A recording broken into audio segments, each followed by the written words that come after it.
ಸರ್ಕಾರದ ಯೋಜನೆಯನ್ನ ಅರ್ಹರಿಗೆ ತಲುಪಿಸದೆ ಅನರ್ಹರಿಗೆ ತಲುಪಿಸಿ ವಂಚನೆಗೆ ಕಾರಣರಾದ ಅಧಿಕಾರಿಯ ವಿರುದ್ಧ ಕಠಿಣ ಕಾನೂನು ಕ್ರಮ ಕೈಗೊಳ್ಳಬೇಕು ಎಂದು ಆಗ್ರಹಿಸಿ ಡಾಕ್ಟರ್ ಅಂಬೇಡ್ಕರ್ ಅಭಿಮಾನಿ ಜನಸೇನೆ ಸಂಸ್ಥಾಪಕ ರಾಜ್ಯಾಧ್ಯಕ್ಷ ಎನ್ ಕುಮಾರ್ ಹಾಗೂ ಮಹಿಳಾ ರಾಜ್ಯಾಧ್ಯಕ್ಷೆ ಇಶ್ರತ್ ಸುಲ್ತಾನಾ ತಹಶೀಲ್ದಾರ್ ಅವರಿಗೆ ಮನವಿ ಪತ್ರ ಸಲ್ಲಿಸಿದ್ರು. ಗುಬ್ಬಿ ನಗರದ ತಹಶೀಲ್ದಾರ್ ಕಚೇರಿಯಲ್ಲಿ ಆರತಿ ಅವರಿಗೆ ಮನವಿ ಸಲ್ಲಿಸಿ ಮಾತನಾಡಿದ ಅಂಬೇಡ್ಕರ್ ಸ್ವಾಭಿಮಾನಿ ಜನಸೇವೆ ಸಂಸ್ಥಾಪಕ ರಾಜ್ಯಾಧ್ಯಕ್ಷ ಎನ್ ಕುಮಾರ್ ಅವರು ಸಂಧ್ಯಾ ಸುರಕ್ಷಾ ಯೋಜನೆಯಡಿ ಹಣವನ್ನ ಅಕ್ರಮವಾಗಿ ಪಡೆದಿರುವ ಮತ್ತು ದುರುಪಯೋಗ ಪಡಿಸಿಕೊಂಡಿರುವ ಚೇಳೂರು ಹೋಬಳಿ ಸಂಗನಹಳ್ಳಿ ಗ್ರಾಮದ ಶಶಿಧರ್ ಹಾಗೂ ಶಾಂತಮ್ಮ ವಿರುದ್ಧ ಕ್ರಮ ಕೈಗೊಳ್ಳಬೇಕು. ಕರ್ನಾಟಕ ರಾಜ್ಯ ಪಿಂಚಣಿ ಇಲಾಖೆಯ ಆಯುಕ್ತಾಲಯದ ಸುತ್ತೋಲೆಯ ಪ್ರಕಾರ ಸಂಧ್ಯಾ ಸುರಕ್ಷಾ ಯೋಜನೆಯು 65 ವರ್ಷ ಮೇಲ್ಪಟ್ಟ ಹಿರಿಯ ನಾಗರಿಕರಿಗಾಗಿ ಇರುವ ಪಿಂಚಣಿ ಯೋಜನೆಯಾಗಿದ್ದು, ಫಲಾನುಭವಿಯೊಬ್ಬರು ಆಧಾರ್ ಕಾರ್ಡ್ ವಿವರವನ್ನ ತಿದ್ದುವ ಅಥವಾ ನಕಲಿ ಮಾಡುವ ಮೂಲಕ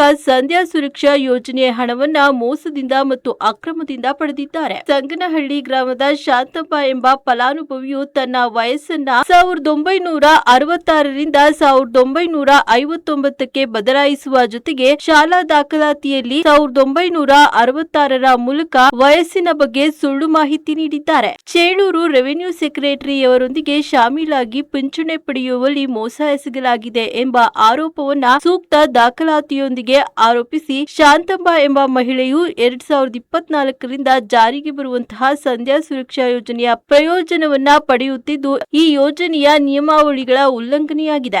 ಜೊತೆಗೆ ಶಾಂತಮ್ಮ ವಿವಾಹಿತರಾಗಿದ್ದು ವಿಧವೆಯಲ್ಲದಿದ್ದರೂ ಸಾರ್ವಜನಿಕರ ಹಣವನ್ನ ಅಕ್ರಮವಾಗಿ ಕಾನೂನು ಬಾಹಿರವಾಗಿ ಪಡೆಯುತ್ತಿದ್ದಾರೆ ಎಂದು ಆರೋಪಿಸಿದ್ರು. ಎಸ್ಎಸ್ವೈ ಯೋಜನೆಯ ಬಗ್ಗೆ ಕೂಲಂಕುಷವಾಗಿ ಮತ್ತು ನಿಷ್ಪಕ್ಷಪಾತವಾಗಿ ತನಿಖೆಯನ್ನ ನಡೆಸುವಂತೆ ತಹಶೀಲ್ದಾರ್ ಅವರಿಗೆ ಮನವಿ ಸಲ್ಲಿಸಿದ್ರು. ಸರ್ಕಾರದ ಯೋಜನೆಯನ್ನ ಅರ್ಹರಿಗೆ ತಲುಪಿಸದೆ ಅನರ್ಹರಿಗೆ ತಲುಪಿಸಿ ವಂಚನೆಗೆ ಕಾರಣರಾದ ಅಧಿಕಾರಿಗಳ ವಿರುದ್ಧ ಕಠಿಣ ಕಾನೂನು ಕ್ರಮ ಕೈಗೊಳ್ಳಬೇಕು. ಎಸ್ಎಸ್ವೈ ಯೋಜನೆಯನ್ನ ಶಾಶ್ವತವಾಗಿ ರದ್ದುಗೊಳಿಸಿ ಎಲ್ಲಾ ಸರ್ಕಾರಿ ಸೌಲಭ್ಯಗಳನ್ನ ಸ್ಥಗಿತಗೊಳಿಸಬೇಕು. ಸರ್ಕಾರದ ಯೋಜನೆಯನ್ನ ದುರುಪಯೋಗಪಡಿಸಿಕೊಂಡ ಹಣವನ್ನ ವಸೂಲಿ ಮಾಡಿ ಅದನ್ನ ಅರ್ಹ ಫಲಾನುಭವಿಗಳಿಗೆ ತಲುಪಿಸಬೇಕು ಎಂದು ತಹಶೀಲ್ದಾರ್ ಅವರಿಗೆ ಒತ್ತಾಯಿಸಿದ್ರು.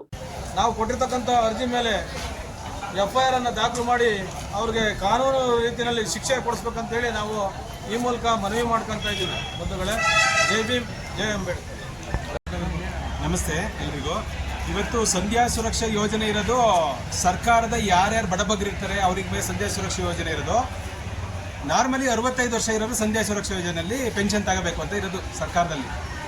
ನನ್ನ ಬಾಮೈದ ಏನಿದ್ದಾರೆ, ಶಾಂತಮ್ಮ ಶಶಿಧರ್ ಅಂತ ಇಬ್ಬರಿದ್ದಾರೆ. ಅರ್ಜಿ ಅಂದರೆ ಅವ್ರ ಕಂಪ್ನಿ ಇವರು ಏನಿದೆ ಈಗ ಅಕ್ರಮವಾಗಿ ಸಂಧ್ಯಾ ಸುರಕ್ಷಾ ಯೋಜನೆಯಲ್ಲಿ ತಗೋತಾ ಇದ್ದಾರೆ. ಶಾಂತಮ್ಮ ಅನ್ನೋರು 7.5 ವರ್ಷದಿಂದ ಆಧಾರ್ ಫೋರ್ಜರಿ ಮಾಡಿ ಪೆನ್ಷನ್ನ ತಗೋತಾ ಇದ್ದಾರೆ. 66ನೇ ಇಸ್ವಿ ಇರೋದು 59 ಮಾಡಿ ಪೆನ್ಷನ್ ತಗೋತಾ ಇದ್ದಾರೆ. ಶಶಿಧರ್ ಅನ್ನೋರು ಅವ್ರ ಯಜಮಾನರು 70ನೇ ಇಸ್ವಿ ಇರೋದು 52 ವರ್ಷ 1950 18 ವರ್ಷ ಫೋರ್ಜರಿ ಮಾಡಿ ಪೆನ್ಷನ್ ತಗೋತಾ ಇದ್ದಾರೆ. ಇದಲ್ದರೆ ಅವ್ರದ್ದು ಬಿಳಿ ವೈಟ್ ಕಾರ್ ಇದೆ, ಅದಲ್ದರೆ ಪಡಿತರ ಚೂಸಿನೂ ಅಕ್ರಮವಾಗಿ ಯೂಸ್ ಮಾಡ್ತಾ ಇದ್ದಾರೆ.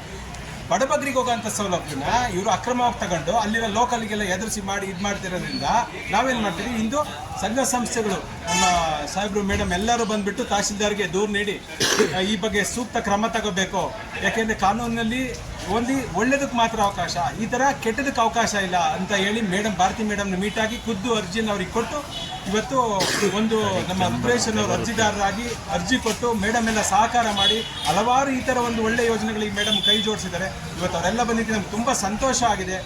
ಇದು ಯಾಕೆಂದರೆ ಇವತ್ತು ಒಂದು ಬೆಳೆಯುವ ಸಿರಿ ಮೊಳಕೆಯಲ್ಲಿ ಅಂದರೆ ಒಂದು ಕೆಟ್ಟದ್ದು ಬೆಳೆಯೋಕ್ಕೆ ಒಂದು ಚೂರು ಸಾಕು. ಆ ಸಂಘಟನೆಗಳು ಸರಿ ಇದ್ದರೆ ಆ ಬೆಟ್ಟದ ಅಲ್ಲೇ ಕೆಟ್ಟದನ್ನು ಚೂಟ್ ಹಾಕ್ಬಿಡ್ತಾರೆ. ಆ ಒಂದು ನಿಟ್ಟಿನಲ್ಲಿ ಇವರು ನ್ಯಾಯಯುತವಾಗಿ ಕೆಲಸ ಮಾಡಿದ್ದಾರೆ. ಅದೇ ರೀತಿ ಮೇಡಮ್ ಅವರು ಕೊಟ್ಟಿದ್ದಾರೆ. ಮೇಡಮ್ ಅವರು 3 ದಿನ 4 ದಿನದೊಳಗೆ ಕ್ರಮ ತಗೋತೀವಿ ಅಂತ ಹೇಳಿದ್ದಾರೆ. ಇದಕ್ಕೆಲ್ಲ ತುಂಬ ಸಂತೋಷ ಆಗಿದೆ. ಸಾರ್ವಜನಿಕರಲ್ಲಿ ಎಲ್ಲ ಸಂಘಗಳಿಗೂ ತುಂಬ ಸಂತೋಷ ಆಗಿದೆ. ಸೊ ಇದೇ ರೀತಿ ಒಂದು ಒಳ್ಳೆ ಕಾರ್ಯದಲ್ಲಿ ಮುನ್ನುಗ್ಗಿದ್ರೆ ನಡೀತಕ್ಕಂಥ ಅಕ್ರಮ ಕೆಲಸಗಳು ತಡೆ ಹಿಡಿಯುವಲ್ಲಿ ಯಶಸ್ವಿಯಾಗಿ ನಮ್ಮ ಒಂದು ಉಜ್ವಲ ಭಾರತವನ್ನು ಕಟ್ಟಲಿಕ್ಕೆ ಒಂದು ಯಶಸ್ವಿಯಾಗಿ ನಾವು ಎಲ್ಲ ಯುವಕರು, ಸಂಘ ಸಂಸ್ಥೆಗಳು, ಎಲ್ಲ ಪತ್ರಿಕಾ ಮಾಧ್ಯಮದವರು ಮತ್ತು ಪೊಲೀಸ್ನವರು, ಇಲಾಖೆಯವರು ಎಲ್ಲರೂ ನಿಂತರೆ ಈ ಒಂದು ಅದ್ಭುತ ಭವಿಷ್ಯ ಭಾರತವನ್ನು ಕಟ್ಬೋದು ಅನ್ನೋದು ನಮ್ಮ ಉದ್ದೇಶ ಆಗಿ ಇವತ್ತು ನಾವು ಅರ್ಜಿಯನ್ನು ಕೊಟ್ಟಿದ್ದೇವೆ. ಆಧಾರ್ ಫೋರ್ಜರಿ ಮಾಡಿದ್ದಾರೆ. ಶಾಂತಮ್ಮ ಅನ್ನೋರು 7 ವರ್ಷ ಆಧಾರ್ ಫೋರ್ಜರಿ ಮಾಡಿದ್ದಾರೆ. ಅವರು 1966 ಇರೋದು 1959 ಮಾಡಿದ್ದಾರೆ. ಸರಿನಾ? ಹೌದು. ನೆಕ್ಸ್ಟು ಶಶಿಧರ್ ಅನ್ನೋರು 18 ವರ್ಷ ಫೋರ್ಜರಿ ಮಾಡಿದ್ದಾರೆ. ಅವ್ರದ್ದು 66 ಡೇಟ್ ಆಫ್ ಬರ್ತು. ಅದು 52 ಮಾಡಿದ್ದಾರೆ. ಸರ್ ಏನು ಫೋರ್ಜರಿ ಮಾಡೋರು? ಪೂರ್ತಿ ಮಾತಾಡ್ಬಿಡ್ಲಿ. ಪೆನ್ಷನ್ಗೋಸ್ಕರ ಫೋರ್ಜರಿ ಮಾಡಿದ್ದಾರೆ. ಸಂಧ್ಯಾ ಸುರಕ್ಷಾ ಯೋಜನೆ ಪೆನ್ಷನ್ ನಾನು ಇದು ಬರೋಣ